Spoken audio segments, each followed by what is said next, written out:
Welcome to prime time. తాజా positive కేసులు చూస్తే భారత్లో సెకండ్ వేవ్ రివర్స్ గేర్ వేసినట్టే కనిపిస్తోంది. ఇదో రకంగా గుడ్ న్యూస్ అయినప్పటికీ కోవిడ్ మరణాలు మాత్రం భయపెడుతూనే ఉన్నాయి. ఇలాంటి సమయంలోనే ఐసీఎంఆర్ కీలక నిర్ణయం తీసుకుంది. దేశంలో ఇకపై ప్లాస్మా థెరపీకి నో చెప్పింది. ప్లాస్మా వల్ల ఎలాంటి ఉపయోగం లేదని సరికదా కొత్త ఇబ్బందులు కూడా వస్తాయని తేల్చి చెప్పింది. అటు కరోనా కేసులు తగ్గుముఖం పట్టిన వేళ సింగపూర్ వేరియంట్ అంటూ ఢిల్లీ సీఎం షాకింగ్ కామెంట్స్ చేశారు. మోదీ గారు మూడో వేవ్ ప్రమాదం పొంచి ఉంది అంటూ కేజ్రీ చేసిన కామెంట్స్ హీట్ పుట్టిస్తున్నాయి. ఇటు తెలంగాణలో లాక్డౌన్ను పొడిగిస్తూ కేసీఆర్ నిర్ణయం తీసుకుంటే మరోసారి ఏపీలో కోవిడ్ డెత్స్ సెంచరీ మార్క్ను చేరుకోవడం ఆందోళన కలిగిస్తోంది. ఇక కరోనాను కాస్త పక్కన పెడితే 2 స్టేట్స్లో పొలిటికల్ హీట్ కొనసాగుతోంది. ఏపీలో రఘురామ ఎపిసోడ్ కంటిన్యూ అవుతుంటే తెలంగాణలో ఈటెల వర్సెస్ గంగులగా మారిపోయింది. 2023 తర్వాత నువ్వుండవు అంటూ రాజేందర్ మాటల ఈటెలు విసిరితే నేను కానీ గీత దాటానో అంటూ గంగుల కౌంటర్ డైలాగ్స్ పేల్చారు. ఇక ఇంటర్నేషనల్ అప్డేట్స్ చూస్తే ఇజ్రాయెల్ గాజాల మధ్య వార్ కంటిన్యూ అవుతోంది. బాంబుల మూతతో 2 ప్రాంతాలు యుద్ధ వాతావరణాన్ని తలపిస్తున్నాయి. అటు ప్రపంచ కుబేర్ల జాబితా నుంచి ఎలన్ మాస్క్ 3rd ప్లేస్ కు పడిపోయారు. జనవరిలో నేనే నంబర్ 1 అన్న ఎలన్ తాజాగా 3వ స్థానానికి పడిపోయినట్టు బ్లూంబర్గ్ బిలియనియర్ నివేదిక తేల్చేసింది. ఇలాంటి మరిన్ని ఇంట్రెస్టింగ్ అప్డేట్స్ చూసే ముందు ఇవాల్టి హెడ్లైన్స్ చూసేద్దాం. ఒకవైపు తగ్గుతున్న కేసులు, మరోవైపు పెరిగిపోతున్న మరణాలు. రికవరీ రేట్ మెరుగుపడినా దేశంలో ఆగని మృత్యు ఘోష. సింగపూర్ కరోనా వేరియంట్తో భారత్కు ముప్పు. విమాన రాకపోకల్ని నిలిపివేయాలంటూ కేంద్రానికి కేజ్రీవాల్ సూచన. తెలంగాణలో ఈ నెల 30 వరకు లాక్డౌన్ పొడిగింపు. తగ్గుతున్న పాజిటివ్ కేసులు, రికవరీ రేట్ పెరిగిందంటూ హెల్త్ డైరెక్టర్ ప్రకటన. 21,000కు పైగా కొత్త కేసులు, 99 మంది మృతి. ఏపీలో కొనసాగుతున్న కరోనా బీభత్సం.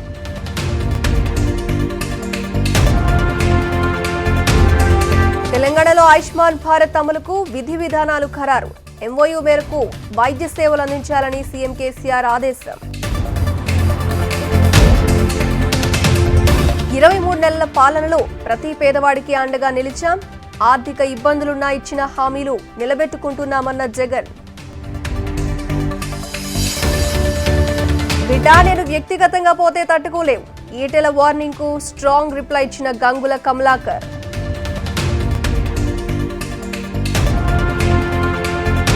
రఘురామరాజు చర్యల వెనుక చంద్రబాబు కుట్రలు. తమ ప్రభుత్వం కక్ష సాధింపు చర్యలకు పాల్పడలేదన్న సజ్జల. మహారాష్ట్ర, గుజరాత్, కేరళలో కొనసాగుతున్న సైక్లోన్ బీభత్సం. తౌక్టే దెబ్బకు అతలాకుతలమవుతున్న ముంబై నగరం. కరోనా కేసుల తగ్గుదలతో 50,000 మార్క్ దాటిన సెన్సెక్స్. అంతర్జాతీయ డిమాండ్తో మళ్లీ పెరుగుతోన్న బంగారం ధర.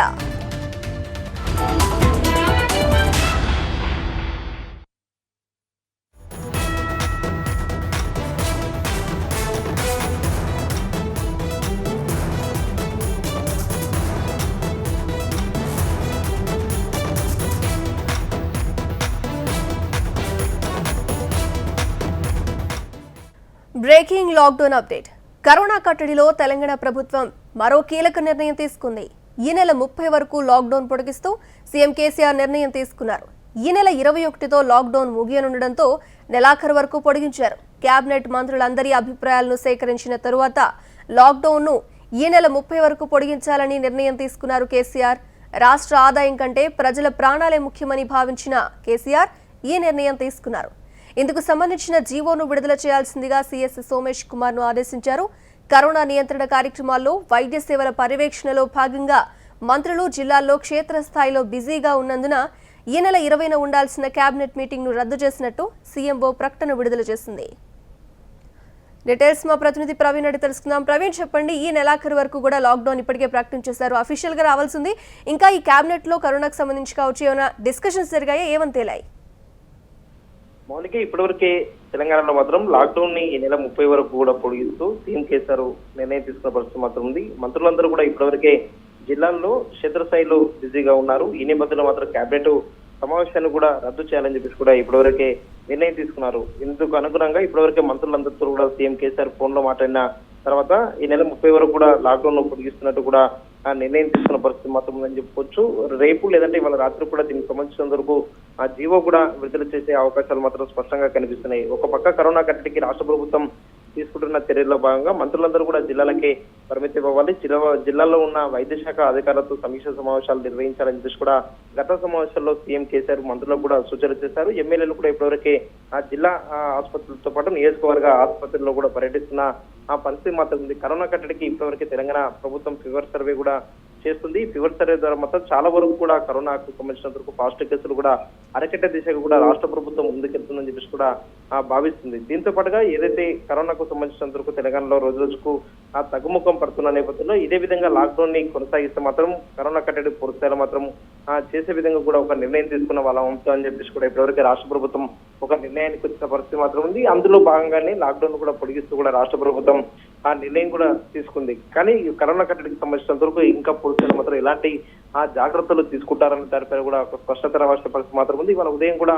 ఆర్థిక శాఖ మంత్రి హరీష్ రావు ఇప్పటివరకు ఆరోగ్య శాఖకు సంబంధించినంత వరకు పూర్తిస్థాయి కార్యక్రమాలు కూడా చూస్తున్నారు. సచివాలయంలో సిఎస్ సోమేష్ కుమార్ తో ఆ సమావేశం కూడా ఏర్పాటు చేశారు. ఈ సమావేశంలో ఆక్సిజన్, బెడ్లు వీటి అన్నిటి పైన కూడా ఆ పూర్తి స్థాయిలో ఒక నివేదిక తయారు చేసి సాయంత్రం సీఎం కేసీఆర్ కూడా అందించారు. అందించిన అనంతరం మాత్రమే లాక్డౌన్ పైన కూడా ఒక నిర్ణయం కూడా తీసుకున్న పరిస్థితి మాత్రం చెప్పుకోవచ్చు. దీంతో పాటుగా హైదరాబాద్ తో పాటు తెలంగాణ రాష్ట్ర వ్యాప్తంగా కూడా ఇప్పటివరకే ప్రభుత్వం ఏవైతే ప్రభుత్వ హాస్పిటల్లో బెడ్లు ఖాళీల లెక్కలు కావచ్చు, బెడ్లకు సంబంధించినంత వరకు ఎక్కడెక్కడ ఆక్సిజన్ సదుపాయాలు కల్పించారు, ప్రజలకు ఇబ్బందులు కలగకుండా కూడా ఏ విధంగా ఆ కరోనా టెస్టులు చేస్తున్నారనే దానిపైన కూడా వైద్య శాఖ అధికారులతో మరోసారి కూడా ఆ సమావేశం అయ్యే అవకాశాలు మాత్రం స్పష్టంగా కనిపిస్తున్నాయి. దీంతో పాటుగా వ్యాక్సిన్ కు సంబంధించినంత వరకు తెలంగాణలో వ్యాక్సిన్ ఇప్పటివరకే బ్రేక్ పడింది. వ్యాక్సిన్ కు సంబంధించినంత వరకు ఎప్పటి నుంచి కూడా ఆ ప్రజలకు అందుబాటులోకి తీసుకొస్తారు, వ్యాక్సిన్ పంపిణీ కార్యక్రమం ఎప్పటి నుంచి ప్రారంభిస్తారని దానిపైన కూడా రేపు ఒక క్లారిటీ వచ్చే అవకాశాలు ఉన్నాయి. లాక్డౌన్ మాత్రం ఇప్పటివరకు పొడిగించారు కాబట్టి రేపు లేదంటే ఇవాళ సాయంత్రం కూడా నైట్ కూడా జీవో వచ్చే అవకాశం ఉంది. జీవోలో మాత్రం ఇంకేమైనా సల్లింపులు ఇవ్వబోతున్నారని దానిపైన కూడా ఒక క్లారిటీ రావాల్సిన పరిస్థితి మాత్రం ఉంది. ప్రస్తుతానికైతే లాక్డౌన్ అమలవుతున్న నేపథ్యంలో ఉదయం 6 గంటల నుంచి 10 గంటల వరకే సల్లింపులు ఉంటున్నాయి. ఎవరైతే నిత్యావసర వస్తువులు ఉంటారో వాళ్ళందరూ కూడా తెచ్చుకునే విధంగా కూడా వెసులుబాటు కల్పించిన పరిస్థితి మాత్రం ఉంది. ఇవే సల్లింపులు కూడా నెక్స్ట్ ఈ నెల 30వ తారీఖు కూడా అమలయ్యే అవకాశాలు మాత్రం స్పష్టంగా కనిపిస్తున్నాయి. Mounika. Right Praveen, thank you. తెలంగాణలో కరోనా కేసులు స్వల్పంగా తగ్గాయి. కరోనా సెకండ్ వేవ్ లో పాజిటివ్ కేసుల కంటే అత్యధికంగా రికవరీలు నమోదు అయ్యాయి.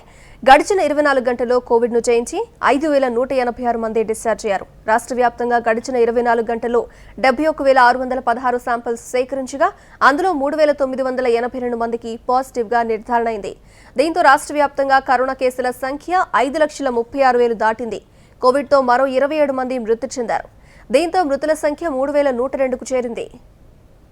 రాష్ట్ర వ్యాప్తంగా ప్రస్తుతం యాక్టివ్ కేసుల సంఖ్య 48,110 ఉన్నట్టు తెలంగాణ వైద్య ఆరోగ్య శాఖ హెల్త్ బులెటిన్ విడుదల చేసింది. తెలంగాణలో మరణాల రేటు 0.56% ఉన్నట్టు హెల్త్ బులెటిన్లో పేర్కొంది. అదే దేశంలో 1.1% ఉన్నట్టు తెలిపింది. ఇక రికవరీ రేట్ తెలంగాణలో 90.47% ఉండగా దేశంలో 85.6% ఉందని వైద్యారోగ్య శాఖ పేర్కొంది. ఏపీలో కరోనా కేసులు స్వల్పంగా తగ్గాయి. కరోనా సెకండ్ వేవ్ వ్యాప్తి అయినప్పటి నుంచి ఇప్పటి వరకు పాజిటివ్ కేసుల కంటే కోవిడ్ నుంచి కోలుకొని డిశ్చార్జ్ అయిన వారి సంఖ్య అత్యధికంగా నమోదైనట్టు ఏపీ వైద్యారోగ్య శాఖ హెల్త్ బులెటిన్లో విడుదల చేసింది. గడిచిన 24 గంటల్లో 91,253 కరోనా శాంపిల్స్ పరీక్షించగా అందులో 21,230 మందికి పాజిటివ్ గా నిర్ధారణ అయింది. దీంతో రాష్ట్ర వ్యాప్తంగా కరోనా కేసుల సంఖ్య 14,75,000 దాటింది. ఇక ఏపీలో కోవిడ్తో మరో 99 మంది మృతి చెందారు. దీంతో మృతుల సంఖ్య 9,580కి చేరింది. గడిచిన 24 గంటల్లో చిత్తూరు, కృష్ణా, విజయనగరం జిల్లాలో 10 మంది మృతి చెందారు. తూర్పుగోదావరి, ప్రకాశం జిల్లాలో 9 మంది, అనంతపురం, గుంటూరు, విశాఖ, పశ్చిమ గోదావరి జిల్లాలో 8 మంది, కర్నూలు, శ్రీకాకుళంలో 6, నెల్లూరులో 5 చొప్పున కోవిడ్ మరణాలు సంభవించినట్టు హెల్త్ బులెటిన్లో పేర్కొన్నారు. గడిచిన 24 గంటల్లో 21,274 మంది కోవిడ్ను జయించి వివిధ ఆసుపత్రుల నుంచి డిశ్చార్జ్ అయ్యారు. ఇక దేశంలో కరోనా మరణ మృదంగం కంటిన్యూ అవుతోంది. ఓవైపు పాజిటివ్ కేసులు తగ్గుతూ ఉన్న వేళ మరణాల సంఖ్య పెరగడం ఆందోళన కలిగిస్తోంది. ఇలాంటి సమయంలోనే ప్లాస్మా చికిత్సపై ఐసీఎంఆర్ కీలక ప్రకటన చేసింది. ఇకపై భారత్లో ప్లాస్మా ట్రీట్మెంట్కు నో చెబుతూ నిర్ణయం తీసుకుంది.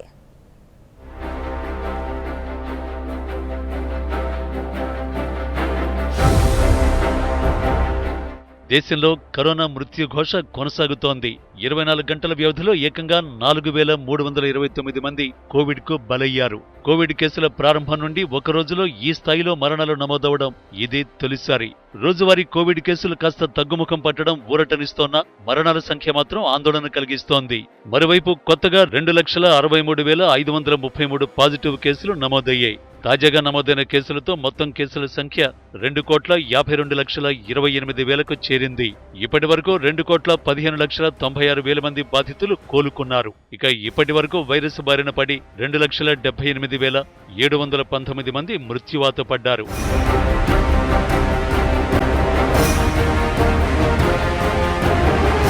మరోవైపు ప్లాస్మా చికిత్సపై ఐసీఎంఆర్ కీలక నిర్ణయం తీసుకుంది. కరోనా సోకిన బాధితులకు అత్యవసర వైద్య చికిత్సలో ఉపయోగించే ప్లాస్మా థెరపీని కరోనా ప్రోటోకాల్ నుంచి తొలగిస్తున్నట్లు ప్రకటించింది. ప్లాస్మా థెరపీ చికిత్స వాడకంపై గత ఏడాది 400 మందిపై జరిపిన ట్రయల్స్ పై దీనివల్ల అంతగా ఉపయోగం లేదని తేలడంతో ఐసీఎంఆర్ తాజా నిర్ణయం తీసుకుంది. అంతర్జాతీయంగా కూడా ప్లాస్మా థెరపీని పలు దేశాలు నిషేధిస్తున్నాయి. దీనివల్ల కొత్త వైరస్ రకాలు సోకే ప్రమాదముందని ఐసీఎంఆర్ తో పాటు నిపుణులు అంచనా వేస్తున్నారు. తాజాగా యూకేలో ప్లాస్మా థెరపీని 5,000 మంది రోగులపై ప్రయోగించగా అంతగా ఫలితాలు రాలేదు. భారత్లోనూ అదే పరిస్థితి ఉండడంతో ప్లాస్మా థెరపీని కరోనా చికిత్సా విధానం నుంచి ఐసీఎంఆర్ ఉపసంహరించుకుంది.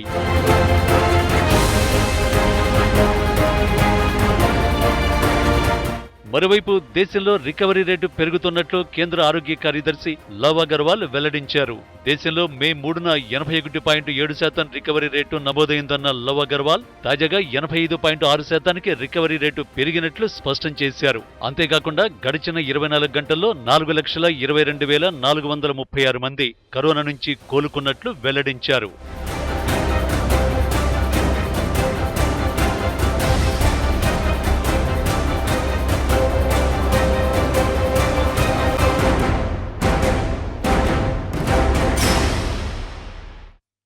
దేశంలో కోవిడ్ కేసులు తగ్గుముఖం పడుతున్నాయన్నారు ప్రధాని మోదీ. కర్ణాటక, బీహార్, అసోం, చండీగఢ్, తమిళనాడుతో సహా వివిధ రాష్ట్రాలు, జిల్లా ఉన్నతాధికారులతో సమీక్ష జరిపారు ప్రధాని.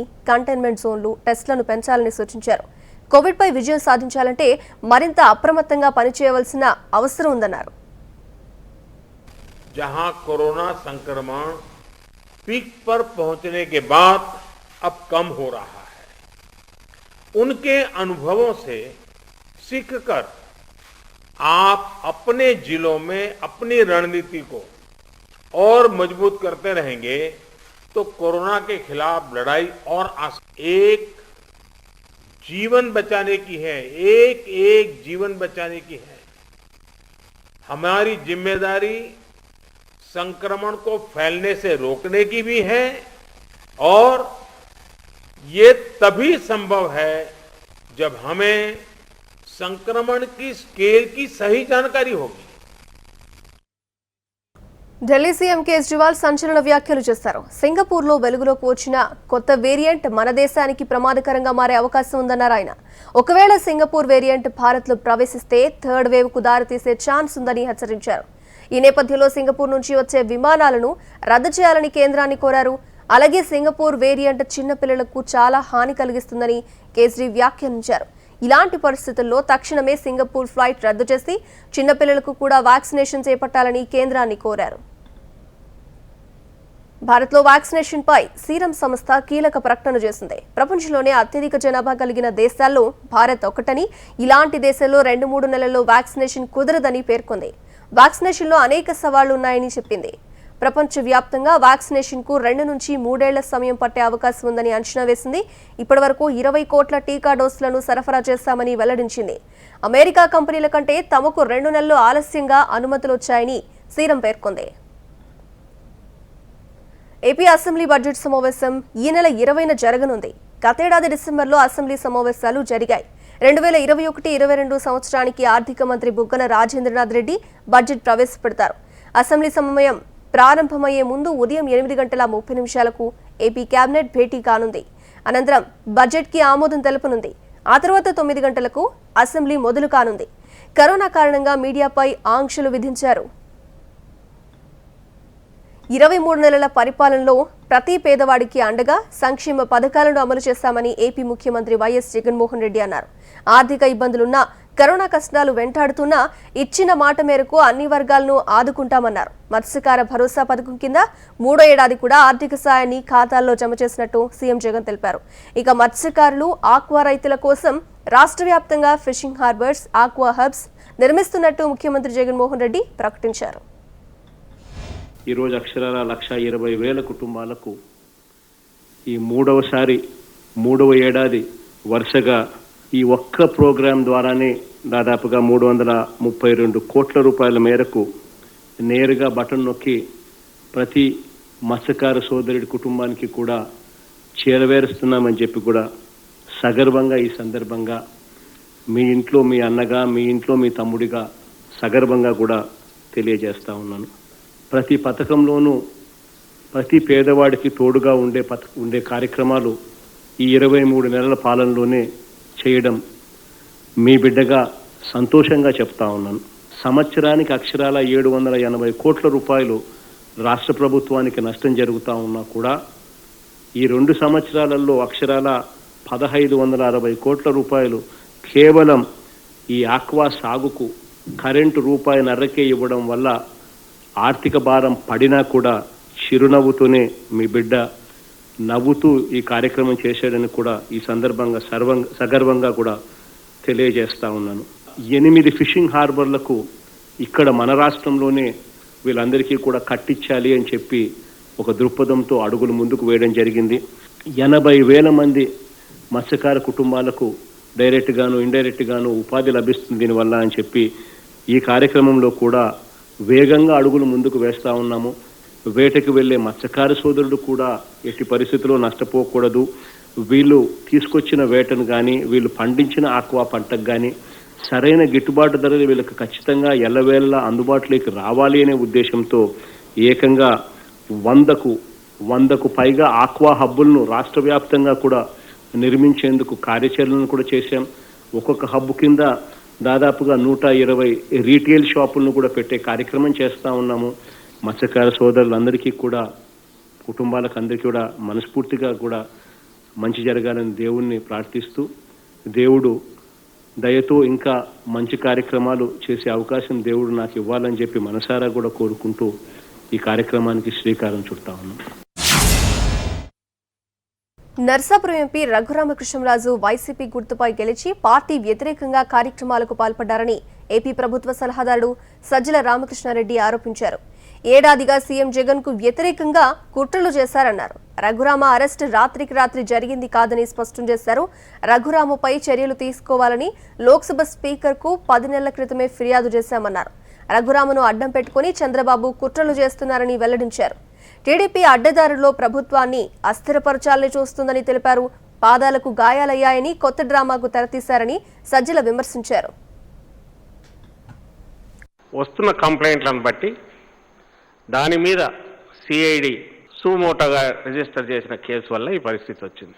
దాని తర్వాత మళ్ళీ పరిణామాలు అందరూ గమనించారు. మేము అడిగేది ఒకటే, చట్టంలో ఎప్పుడైతే ఒక సెక్షన్ ఉందో ఆ సెక్షన్ ప్రకారము ఎనీ అధికార యంత్రాంగంలో కానీ వాళ్లకున్న అధికారాన్ని వాళ్ళ బాధ్యత నిర్వహణకు అనుగుణంగా దాన్ని వాడుకోవడానికి ఎంత అవకాశం ఉందో, అది ఒకవేళ దుర్వినియోగం అవుతుంటే చూడడానికి మన దగ్గర చెక్స్ అండ్ బ్యాలెన్సెస్తో పాటుగా కోర్టు కూడా ఉంది. అందుకే అది కోర్టు ముందుకు వెళ్ళింది. మళ్ళీ తర్వాత దీని మీద ఎవ్వరూ గొడవ చేయాల్సిన అవసరం లేదు, ఇంకోటి యాగి చేయాల్సిన అవసరం లేదు. అందులోనూ తెలుగుదేశం పార్టీ దానికి తెలిసిందే అడ్డదారుల్లో రావడము. కరోనా కట్టడిలో ఏపీ ప్రభుత్వం పూర్తిగా విఫలమైందని, అందుకు నిరసనగా అసెంబ్లీ బడ్జెట్ సమావేశాలను బహిష్కరిస్తున్నామని టీడీపీ అధ్యక్షుడు అచ్చెన్నాయుడు ప్రకటించారు. రాష్ట్రంలో లక్షల్లో కేసులుంటే బడ్జెట్ సమావేశాలు ఎలా నిర్వహిస్తారని ప్రశ్నించారు. కరోనా కేసులపై సీఎం దృష్టి లేదని విమర్శించారు. సీఎం ఒక్కరోజైనా బడ్జెట్ సమావేశాలు నిర్వహించారా అంటూ ఎద్దేవా చేశారు. స్వలాభం కోసమే నిర్వహించే బడ్జెట్ సమావేశాల్లో టీడీపీ ఎమ్మెల్యేలు పాల్గొన్నారని స్పష్టం చేశారు. ఆ రోజు మేము కూడా చెప్పాం బడ్జెట్ సమావేశాలు పెట్టమని. ఆ రోజు జగన్మోహన్ రెడ్డి వింతగా కరోనా ఉంది, ఈ సమయంలో బడ్జెట్ సమావేశాలు పెట్టడానికి వీల్లేదు, అసెంబ్లీ పెడితే శాసనసభ్యులకి కరోనా వస్తుందని చెప్పి మాట్లాడినటువంటి వ్యక్తి ఎల్లుండి ఎలాగ సమావేశానికి పిలుస్తున్నారని చెప్పి నేను అడుగుతున్నాను. 900 పాజిటివ్ కేసులు ఉన్నప్పుడు అసెంబ్లీ పెట్టండి అని చెప్పి అడిగితే పెట్టనటువంటి జగన్మోహన్ రెడ్డి 2,16,000 పాజిటివ్ కేసులు ఉండేటప్పుడు అసెంబ్లీ సమావేశం ఒక్కరోజు పెట్టి తూతూ మంత్రంగా జరపాలని చెప్పడం ఇది మంచి విధానం కాదని చెప్పి తెలుగుదేశం పార్టీ తరపున మేము తెలియజేస్తున్నాం. ఎంపీ రఘురామకృష్ణంరాజుకు సికింద్రాబాద్ ఆర్మీ ఆసుపత్రిలో వైద్య పరీక్షలు పూర్తయ్యాయి. న్యాయాధికారి నాగార్జున నేతృత్వంలో వైద్య పరీక్షలు కొనసాగాయి. అటు ల్యాబ్ రిపోర్ట్స్ ను ఆర్మీ వైద్య బృందం పరిశీలించింది. వైద్య పరీక్షలు, ల్యాబ్ రిపోర్ట్ ను వీడియో తీసిన అధికారులు మెడికల్ రిపోర్ట్ ను గోప్యంగా ఉంచుతున్నట్టు తెలుస్తోంది. మెడికల్ రిపోర్ట్ ను సీల్డ్ కవర్ లో భద్రపరిచిన అధికారులు ఈ నెల 21న సుప్రీంకోర్టుకు అందించనున్నారు. ఈటెల రాజేందర్, గంగుల కమలాకర్ మధ్య బోయపాటి బాలకృష్ణ సినిమా రేంజ్లో హాట్ డైలాగ్స్ పేలుతున్నాయి. అధికారం ఎవరికీ శాశ్వతం కాదు, 2023 తర్వాత నువ్వుండవు, బిడ్డా గంగుల గుర్తుపెట్టుకో అంటూ ఈటెల రాజేందర్ ఇచ్చిన వార్నింగ్ కు అంతే ధీటుగా గంగుల కమలాకర్ రియాక్ట్ అయ్యారు. బెదిరిస్తే భయపడేవాడెవడూ లేడు, బిడ్డా గిడ్డా అంటున్నావు, నేను గాని గీత దాటానో తట్టుకోలేవు, మాడి మస్సైపోతావంటూ రివర్స్ అటాక్ దిగారు. ఇరువురి మధ్య పేలిన హాట్ కామెంట్స్ తెలంగాణలో సెగలు రేపుతున్నాయి. ఆ హాట్ కామెంట్స్ పై మీరు లుక్కేయండి. ఇలా తల్లిని బిడ్డను వేరు చేసే ప్రయత్నం ఏం చేస్తున్నావో ఇది చెల్లదుగాక చెల్లదని చెప్పి మనం చేస్తా ఉన్నాం.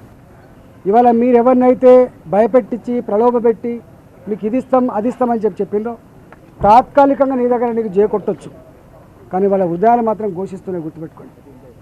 ఎవ్వరు కూడా మానసికంగా నేను ఇవాళ ఛాలెంజ్ చేసి చెప్తున్నా, అంతటిలాగా ఇక్కడ రాజకీయాలు నడవవు.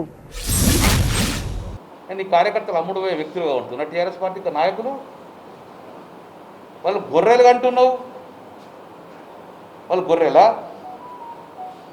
నీ కార్యకర్తలు అమ్ముడు పోయే వ్యక్తులుగా ఉంటున్నారా? టీఆర్ఎస్ పార్టీ కార్యకర్తలు అమ్ముడు పోయే వ్యక్తులుగా ఉంటున్నారా? ఎట్లా కొనుగోలు చేస్తా అంటున్నారు? కొనుగోలు చేసేది మీరు తెలియదా? నీ గుండె మీద చేసుకొని చెప్పు, ఎంతమందికి డబ్బులు పంపే ప్రయత్నం చేసినావు, ఆపుకునే ప్రయత్నం చేసినావు? నిజంగా నువ్వు లీడరు, నువ్వు ఆత్మగౌరవం ఉంటే గిట్ట ఎందుకు ఆపుకునే ప్రయత్నం చేస్తున్నావు? నేను ఒకటే అడుగుతా ఉన్నా, మంత్రులు అన్నప్పుడు మంత్రి కాకముందు నీ సంస్కారం లేకపోతే పర్వాలేదు, కానీ మంత్రి అయిన తర్వాత సంస్కారం ఉండాలి, సభ్యత ఉండాలి. వాడు ఏం చేస్తాను అని చెప్పి చిటికలేసుడు, వాడిని పట్టుకరాపోరా అని చిటికలేసుడు, వాడిని చెప్పరా వేసుకపోతామని చెప్పుడు. ఇవాళ గుర్తుపెట్టుకోవాల్సిన బిడ్డ, ఎవడు 1000 ఏళ్ళ కోసం పుట్టలే, 100 ఏళ్ళు బతికితే కష్టం. అధికారం అనేది ఎవరికి శాశ్వతం కాదు. నువ్వు ఎన్ని రోజులు అధికారంలో ఉంటావో, నీ అధికారం శాశ్వతం అని అనుకుంటే భ్రమల్లో ఉన్నట్టు లెక్క. బిడ్డ అని అంటున్నావు. ఎస్, నేను బీసీ బిడ్డనే. ఏం బేరెత్తున్నావా? ఈటలాందర్ బేరెత్తే భయపడేవో లేడు. ఇన్ని రోజులు నీకు ఎందుకు గౌరవం ఇచ్చినామంటే టీఆర్ఎస్ పార్టీ ప్రభుత్వంలో కేసీఆర్ గారి పార్టీలో ఉన్నావు కాబట్టి ఆ గౌరవం ఇచ్చినావు. గిడ్డా గిడ్డా అని బేరిస్తే అంతకు ఎక్కువ మాట్లాడతా. నేను బీసీ బిడ్డనే, నీకన్నా ఎక్కువ ఆత్మగౌరవం మాకున్నది. నీ కథ ఏందో, నువ్వు ఎన్ని కోట్ల రూపాయలు ట్యాక్స్గా పెట్టినావో, దాని మీద నువ్వు ఎట్లా పైరే చేస్తున్నావో నేను ఇప్పుడు మాట్లాడకపోవచ్చు, కానీ తప్పకుండా నువ్వు ఇలాంటి దానికి పాల్పడి బ్లాక్మెయిలింగ్ పాల్పడితే తప్పకుండా రాబోయే నువ్వేం 2023 తర్వాత ఉండటం కాదు, గుర్తుపెట్టుకో. 2023 తర్వాత నువ్వు ఉండవు, నీ అధికారం ఉండదు. ట్యాక్స్లు ఎగ్గొట్టినావు అన్నావు. 2008వ సంవత్సరం నుంచి నడుస్తుంది ఈ ట్యాక్స్లు ఎగ్గొట్టే వ్యవహారం. అప్పుడు నేను ఎమ్మెల్యే కాదు, నువ్వు ఎమ్మెల్యే. ట్యాక్స్లు ఎగ్గొడితే ప్రభుత్వము ఏ రోజున చూస్తూ ఊరుకోదు. నువ్వు ఫైనాన్స్ మినిస్టర్ ఉంటివి, మరి ఏ రోజునకి గ్రానైట్ క్వారీలకు సంబంధించిన డబ్బులు వచ్చేటి ఏమైనా ఉన్నాయని చెప్పి నన్ను అడిగినావా? ఈరోజు కూడా ఛాలెంజ్ చేస్తున్నావు ఈటల గారు. ఏ ఒక్క ట్యాక్స్ పెండింగ్ ఉన్నా సవాలు జవాబు ఇవ్వాలి. కేంద్ర ప్రభుత్వం అమలు చేస్తున్న ఆయుష్మాన్ భారత్ పథకంలో చేరాలని తెలంగాణ ముఖ్యమంత్రి కేసీఆర్ నిర్ణయించారు. రాష్ట్రంలో ఆయుష్మాన్ భారత్ అమలు కోసం విధి విధానాలు ఖరారు చేయాలని వైద్యారోగ్య శాఖకు కేసీఆర్ ఆదేశించారు. నిర్ణయించిన గైడ్ లైన్స్ మేరకు ఆయుష్మాన్ భారత్ స్కీమ్ కింద రాష్ట్రంలో వైద్య సేవలు అందించాలని సూచించారు. సీఎం కేసీఆర్ ఆదేశాలతో ఆయుష్మాన్ భారత్ అమలుకు వైద్య ఆరోగ్య శాఖ ఉన్నతాధికారులు విధి విధానాలు ఖరారు చేశారు. నిర్ణయించిన గైడ్ లైన్స్ మేరకు నేషనల్ హెల్త్ అథారిటీతో తెలంగాణ వైద్య ఆరోగ్య శాఖ ఎంఓయూ చేసుకుంది. అధికారంలోకి వచ్చాక అమ్మ క్యాంటీన్లు కొనసాగిస్తూ ఇప్పటికే ప్రశంసలు అందుకున్న స్టాలిన్ ఇప్పుడు మరో సంచలన నిర్ణయం తీసుకున్నారు. రాష్ట్రంలో కరోనా వైరస్ భయంకరంగా విజృంభిస్తున్న వేళ దాన్ని అణచివేసేందుకు సీఎం చర్యలు చేపట్టారు. ఇందులో భాగంగా 13 మందితో కూడిన ఒక కమిటీని ఏర్పాటు చేశారు. ఆశ్చర్యకరంగా ఈ కమిటీలో ఏకంగా 12 మంది ప్రతిపక్ష ఎమ్మెల్యేలకు చోటిచ్చారు. ఈ కమిటీలో అధికార పార్టీ నుంచి డాక్టర్ ఎలిలల్కు చోటు లభించింది. నిజానికి ఆయా రాష్ట్ర ప్రభుత్వాలు ఏర్పాటు చేసే కమిటీలు అధికార పార్టీ సభ్యులతో నిండిపోతూ ఉంటాయి. ప్రతిపక్ష నేతలకు తూతూ మంత్రంగానే అవకాశం ఇస్తారు. అయితే స్టాలిన్ ఆ పద్ధతిని మార్చేశారు. విమర్శకులు సైతం హర్షించేలా రాజకీయాల్లో సరికొత్త ఒరవడికి శ్రీకారం చుట్టారు. కరోనా కట్టడిలో దేశంలోనే బెస్ట్ అనిపించుకున్నారు. ఏకంగా ప్రధాని మోదీనే ఆమె నిర్ణయాలను మెచ్చుకున్నారు. అలాంటి కేరళ మాజీ ఆరోగ్య శాఖ మంత్రి కేకే శైలజకు ప్రస్తుతం మంత్రివర్గంలో చోటు దక్కకపోవడం ఆశ్చర్యానికి గురిచేస్తోంది. ఈ రోజు మంత్రివర్గాన్ని ఏర్పాటు చేసిన కేరళ సీఎం తాజా కేబినెట్ లో శైలజకు చోటు కల్పించలేదు. అంతేకాకుండా తాజా కేబినెట్ లో ఒక్క పినరయి విజయన్ మినహా మిగతా 11 మంది కొత్తవారే కావడం విశేషం. అయితే శైలజకు మంత్రివర్గంలో చోటు కల్పించకపోవడంపై వ్యతిరేకత వ్యక్తమవుతోంది. మరోవైపు కొత్త కేబినెట్ లో చోటు దక్కకపోవడంపై కేకే శైలజ స్పందించారు. నూతన కేబినెట్ లో చోటు దక్కకపోవడంపై తనకెలాంటి అసంతృప్తి లేదని స్పష్టం చేశారు. అది విధానపరమైన నిర్ణయమని, పార్టీ తీసుకున్న నిర్ణయానికి కట్టుబడి ఉంటారని స్పష్టం చేశారు. సోషల్ మీడియాలో వస్తున్నవన్నీ భావోద్వేగాలే అని శైలజ పేర్కొన్నారు. నూతన బాధ్యతలు తీసుకునే వారెవరైనా వారు కొత్తవారేనని, కొత్తవారికి కూడా ఓ ఛాన్స్ ఇవ్వాలని ఆమె అన్నారు.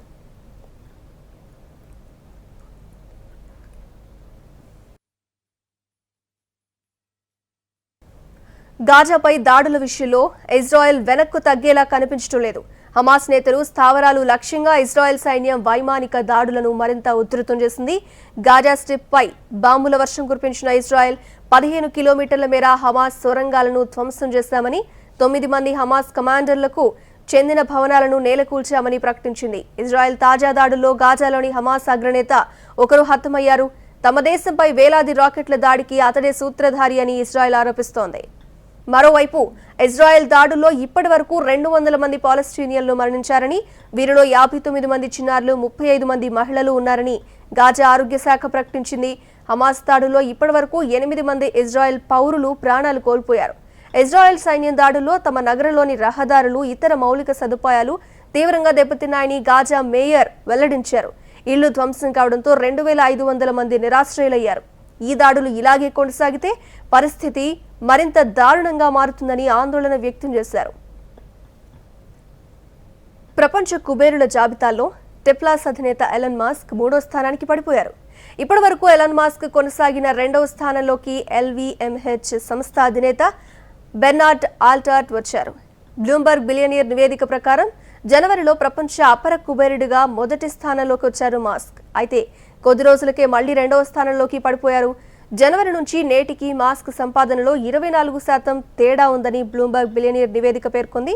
ఇకపోతే మాస్క్ చేసే ట్వీట్లు కూడా ఆయన సంపాదనపై వ్యత్యాసాలను చూపుతున్నాయని అంటున్నారు. బిట్కాయిన్ పై మాస్క్ చేసిన ట్వీట్ల ద్వారా బిట్కాయిన్ విలువ కొంతవరకు తగ్గింది. బంగారం ధరలకు మళ్లీ రెక్కలొచ్చాయి. తాజాగా దేశ రాజధాని న్యూఢిల్లీలో 24 క్యారెట్ల 10 గ్రాముల బంగారం ధర 300 పెరగడంతో 48,480కు చేరుకుంది. అంతర్జాతీయంగా బంగారానికి డిమాండ్ ఏర్పడడంతోనే ధర పెరిగినట్టు బిలియన్ ట్రేడింగ్ వర్గాలు తెలిపాయి. ఇక హైదరాబాద్లో 22 క్యారెట్ల పసిడి 300 పెరిగి 45,450కు చేరుకోగా 24 క్యారెట్స్ గోల్డ్ 330 పెరిగి 49,590కు చేరింది. బంగారం ధరతో పాటు వెండి ధరలు కూడా భారీగా పెరుగుతున్నాయి. తాజాగా 1,433 పెరగడంతో కిలో వెండి 73,168కి చేరింది. ఇక దేశంలో ఆల్ టైమ్ గరిష్టాన్ని తాకిన పెట్రోల్ ధరలు మరోమారు పెరిగాయి. రోజువారీ ధరల సమీక్షలో భాగంగా ఆదివారం హైదరాబాద్లో పెట్రోల్ ధర 28 పైసల మేర పెరిగి 96.50 పైసల వద్ద చేరగా, డీజిల్ ధర 31 పైసల మేర పెరిగి 91 రూపాయల 4 పైసల వద్దకు చేరింది. దేశ రాజధాని ఢిల్లీలో పెట్రోల్ ధర లీటర్కు 92 రూపాయల 85 పైసలుగా ఉండగా, డీజిల్ ధర 83 రూపాయల 51 పైసల వద్దకు చేరింది. ఇప్పటికే దేశంలో కొన్ని ప్రాంతాల్లో లీటర్ పెట్రోల్ ధర రూపాయల మార్క్ను దాటింది. మరోవైపు అంతర్జాతీయ మార్కెట్లోనూ ముడి చమురు ధరలు కొద్దిమేర పెరిగాయి. Stock update. దేశీ స్టాక్ మార్కెట్లు భారీ లాభాల్లో ముగిశాయి. తాజా వారం మలి సెషన్లోనూ బెంచ్ మార్క్ సూచీలు దూకుడు కొనసాగించాయి. మార్కెట్ ముగిసే సమయానికి సెన్సెక్స్ 612 పాయింట్లు లాభపడి 50,193 వద్దకు చేరగా నిఫ్టీ 184 పాయింట్ల లాభంతో 15,108 వద్ద స్థిరపడ్డాయి. అంతర్జాతీయ మార్కెట్ల పాజిటివ్ సంకేతాలు. దేశీయంగా కరోనా కేసులు తగ్గుముఖం పట్టడం, డిఆర్డీఓ అభివృద్ధి చేసిన 2DG ఔషధం విడుదల వంటి తాజా పరిణామాలు సానుకూల ప్రభావం చూపాయని మార్కెట్ వర్గాలు విశ్లేషిస్తున్నాయి. వెదర్ రిపోర్ట్ చూద్దాం. తౌక్టే విధ్వంసం తర్వాత భారత్కు మరో తుపాను ప్రమాదం పొంచి ఉందని భారత వాతావరణ శాఖ హెచ్చరించింది. తూర్పు మధ్య బంగాళాఖాతంలో అల్పపీడనంగా ప్రారంభమై మే 23 ప్రాంతంలో వాయుగుండం తుపానుగా మారే అవకాశం ఉందని తెలిపింది. వచ్చే వారం బంగాళాఖాతంలో అల్పపీడనం ఏర్పడే అవకాశం ఉందని తెలిపిన ఐఎండీ ఈ అల్పపీడనం తీవ్ర రూపం దాల్చే అవకాశం ఉందంది. వాతావరణ సూచన పరిధిలోకి ఈ పరిస్థితులు వచ్చిన వెంటనే స్పష్టంగా ప్రకటిస్తామని ఐఎండీ స్పష్టం చేసింది.